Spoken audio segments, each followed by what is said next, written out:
વિષયમાં કંઈક સલાહ સૂચન અને માર્ગદર્શન આપે doctor Mukul Mehta, senior doctor આપણા શહેરના અને ગુજરાત સમાચારમાં ના પાવતો હોય તો બીજી રીતે કહીએ ઓક્સિજન વગર આપણે ચાલે, શ્વાસ તો લેવો જ પડે. બાળક જન્મે ત્યારે છે તેને પોતાને રડે એટલે એના ફેફસા ચાલુ થાય અને જ્યારે લેવો પડે. શ્વાસ જે છે કેમ લેવો પડે કે ભગવાન આવી શરત ત્યારે બહુ ખ્યાલ રાખ્યો કે એને જીવાડો હોય તો ઓક્સિજન વગર નહીં ચાલે.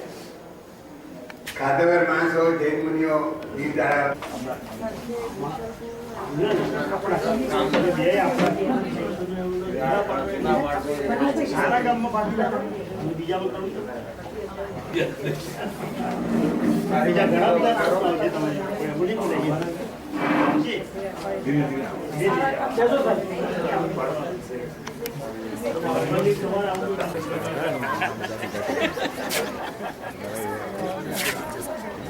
આપણે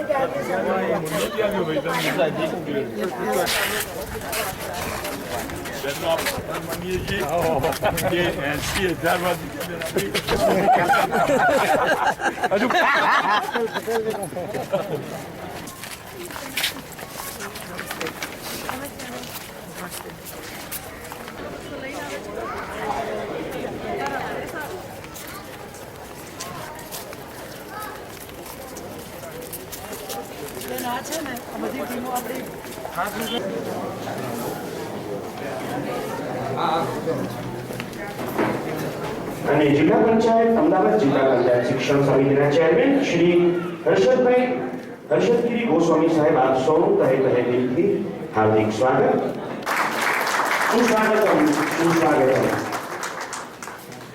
ત્યારબાદ હું હાજરીને તમને વધાવીએ છીએ.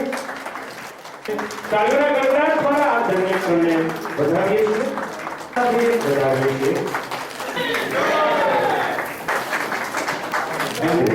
રિદ્ધિમા ફાઉન્ડેશન આયોજિત આ સર્વ કાર્યમાં સેવા કાર્ય અમારા કાર્યકર ભાઈ બહેનો છે એ પણ અહીંયા હાજર રહ્યા. અમારો ઉત્સાહમાં વધારો કરવા માટે એ સર્વેનું સ્વાગત કરું છું. તે ઉપરાંત અમારા બેન શ્રી આનંદીબેન જેઓ અમારા પ્રેરણા સ્ત્રોત છે, જેમને જોઈને હંમેશા અમને કાર્ય કરવાનો ઉત્સાહ ઉમંગ વધતો રહે છે, એ ખાસ આ પ્રસંગે હાજર રહ્યા. બાબુ કાકા જે દસકોઈના ધારાસભ્ય છે,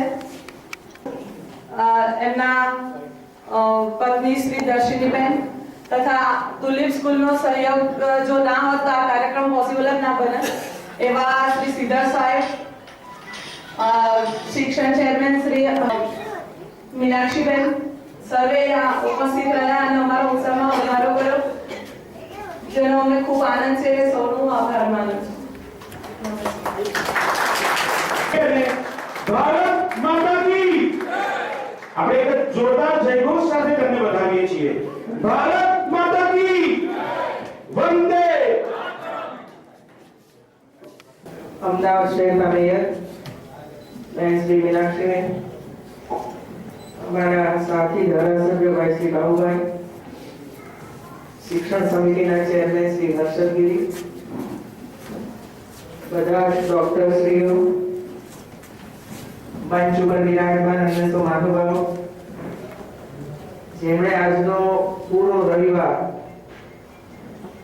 દર્દીઓની સેવા માટે કાઢ્યો છે, એવા તમામ ડોક્ટર ભાઈઓ અને બહેનો અને સાથે દર્દીઓ પણ મેડિકલ કેમ્પ હોય ત્યારે આવો સમાગમ નથી હોતો. પણ તમે સમારંભ કર્યો એટલે અમારે 2 મિનિટ બોલવું પડે.